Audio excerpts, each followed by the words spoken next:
So the informal economy is usually defined as those activities that have market value but are not formally registered.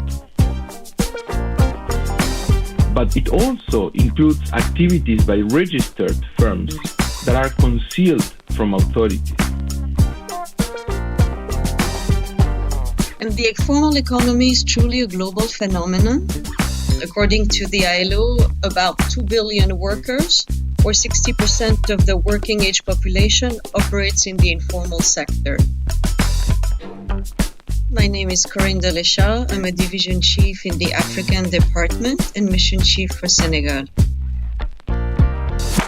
And my name is Leandro Medina. I'm originally from Argentina, and I currently work as a senior economist at the Strategy, Policy and Review Department.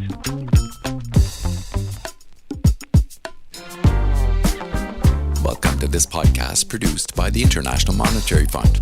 In this program, a new book that brings together research by the IMF looks at the causes and effects of the high levels of informality in economies across the globe. Leandro Medina and Corinne Deléchat are co-editors of the book titled The Global Informal Workforce, Priorities for Inclusive Growth. So is it mainly a developing country thing, the informal economy, or are there informal sectors in advanced economies as well? So the informal economy tends to be larger in lower income countries and to decline as countries develop, but it's still a significant part of advanced economies.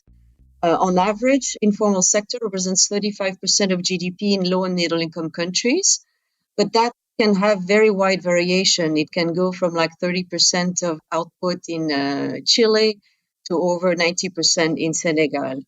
In advanced economies, it still represents about 15% of GDP. And Leandro, given these businesses work so hard to stay basically under the radar, how do you measure something that is essentially off the books? So it is indeed very difficult to measure the informal economy, as activities within it cannot be directly observed. And usually the informal economy participants do not want to be accounted for. So different methodologies have been used over the years. They are usually either direct or indirect methodologies. The direct methodologies are basically surveys or different questionnaires that have been used, but it's extremely difficult because not always people are truthful about what they do and how they do it. There's also indirect methods that have to do with looking for a proxy that gives you an idea of the size of the economy. And the most popular have to do with looking at the electricity consumption within an area, or looking at the cash in excess in an economy that can give you an idea of the size of the informal economy. Also, one can think of more like macro models, where basically you treat the informal economy as an unobserved component in a model where you have both causes and indicators, and that would give you an idea of, or you estimate the unobserved component, and it gives you an idea. Also recently, the technology has allowed to use those night lights perceived by satellite, and this information has been used also as a proxy of the size of the economy. Yeah, and that brings up data. I think a lot of these countries, especially developing countries, is always an issue finding the data for research like this. Corinne, did you have trouble finding the data that you needed to determine, the breadth of the informal economies? So we use basically two main data sources. One is a comprehensive and broad survey done by the ILO of informal workers and firms. Their latest report is a 2018 report called Women and Men in the Informal Economy, which covers about 180 countries. And the other one is a method that Leo here used very successfully called the mimic method, which is basically a composite of indicators to look at the size of the informal economy. So on the one hand, we had measure on numbers of workers in the informal economy, and then the measure developed by Leo and colleagues measured the share of the total output that is informal. The two measures are quite correlated, but because the productivity of informal workers tends to be low, the slope is relatively flat. So a country with 70% informal workers can have an informal economy that is only 30 or 40% of output. So are countries with large informal sectors necessarily less productive? This is mostly the case as found by research. And the reason is because informal workers and firms are mostly small production units and tend to remain small. Remember that in low-income countries, 85% of informal workers tend to be in precarious employment. It's not really a choice. They end up in the informal sector because there's no opportunities in the formal sector, or they're excluded from the formal sector because they're too poor or uneducated. So all these activities like the street vendors and the market sellers tend to remain with low productivity. So overall, countries with a very large informal sector tends to grow below its potential. Maybe also just to complement Corinne, research has found that in sub-Saharan Africa, on average, the productivity of small informal firms, it's only 25% of the productivity of formal firms. So it's only 25%. And this difference likely reflects a combination of lower skill levels among workers and also lower level of physical capital. So did your research find anything that indicates that perhaps technology is pushing even more people underground? I mean, with higher demand for higher skilled workers, especially in advanced economies, are those people without the skills moving into the informal sector? Not in our research, we find actually the opposite, that basically the technology has actually helped previously, for example, fintech, right? And all the developments in the financial technology that has allowed to people that were previously unbanked to now have access to electronic accounts through their own cell phones, right? So what we find is actually that the financial technology has actually increased inclusion, not exclusion, from the formal sector. Yeah, so another result of our research and what is mentioned in the book is that the COVID pandemic has forced governments to innovate and then to reach out to informal workers, because informal workers have been the most affected by the lockdowns, since the informal economy is essentially all composed mostly of activities that involve contact. Again, the sellers, the domestic workers, activities that cannot be performed at home.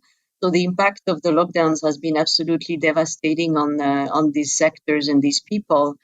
And governments had to get really creative to reach out to them and extend cash transfers and benefits, since these people don't benefit from unemployment insurance and then social protection. So they developed mobile cash transfers to provide people with a lifeline. A good example is Togo, where they set up a system based on voter registration that was targeting informal workers. They could register with their mobile phones, and they got a deposit in their account. And then that scheme was really successful to help support informal workers such as scooter or minibus drivers. And then they had a special additional benefit for women as well. So would you say that this dependence on informal jobs, especially in regions like sub-Saharan Africa, is actually prolonging the COVID-19 crisis in the region? No, I wouldn't say that. I think there's various factors involved in the dissemination of the pandemic, and then counteracting factors are the fact that the population in sub-Saharan Africa is extremely young, that a lot of these activities occur outside, so these mitigates the transmission. All we're trying to say is that we have to be aware that the informal workers are the ones that have been the most affected, and they need support from government. In countries where the mobile cash transfers were successful, this can be the beginning of an infrastructure to expand social safety nets and to make the economy more resilient for the next crisis. And you also look closely in the book at the gender aspect of informality. Where do women fit into this story? So globally, there are more men than women in the informal economy, but in lower and middle income countries, it's the other way around. In 2 out of 3 low income countries, there's more women in the informal sector. And women are also in the most precarious forms of informal employment. For example, women represent about 80% of domestic workers globally, and then these activities are extremely precarious. There's absolutely no protection and no possibilities to take paid leave or do the work remotely. So informality and gender inequality go hand in hand, as is discussed in one of the chapters in the book. And so, how do you reduce the book is all about trying to find solutions, trying to find ways of reducing the size of the informal sector. But how do you do that without, taking away critical sources of income for, these millions, billions of people who depend on these jobs to survive? Exactly. So how to deal with the informality is ultimately linked to its definition, right? And what you were saying about how the informality matters also because in the absence of opportunities in the formal sector, people working in the informal sector could be completely out of resources. It could be bound to poverty. So the informal economy actually acts as a safety net. So any policy should take into account this dimension.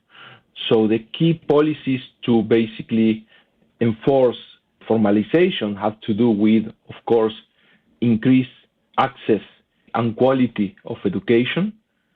They have to do with financial inclusion, product market reforms, labor market reforms, and of course, institutions. The institutions really matter.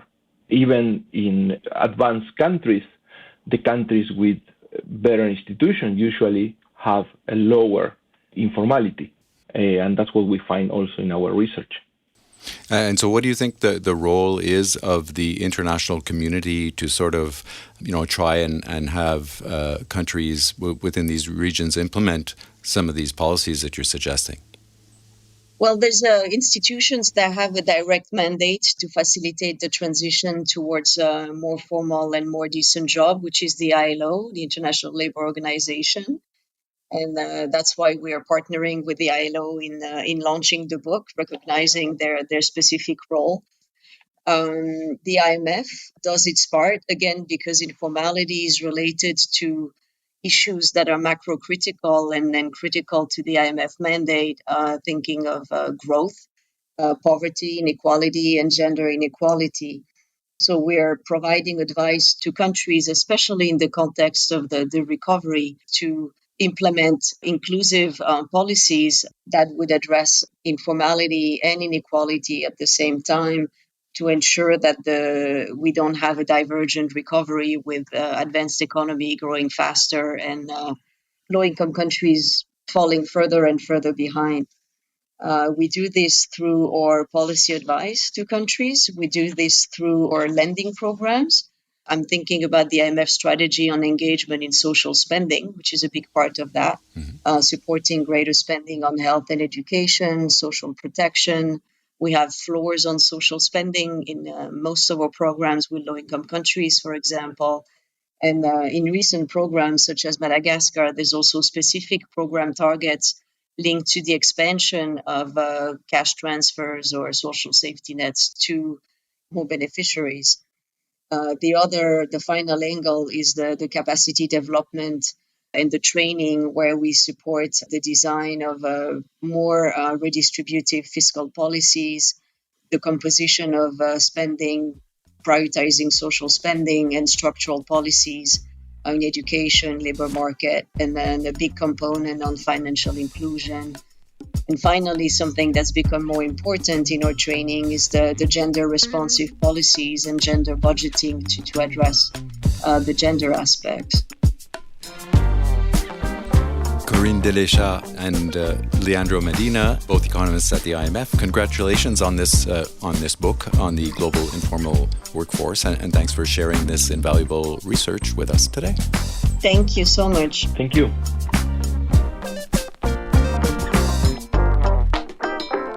Corinne Deléchat and Leandro Medina are co-editors of the Global Informal Workforce, Priorities for Inclusive Growth.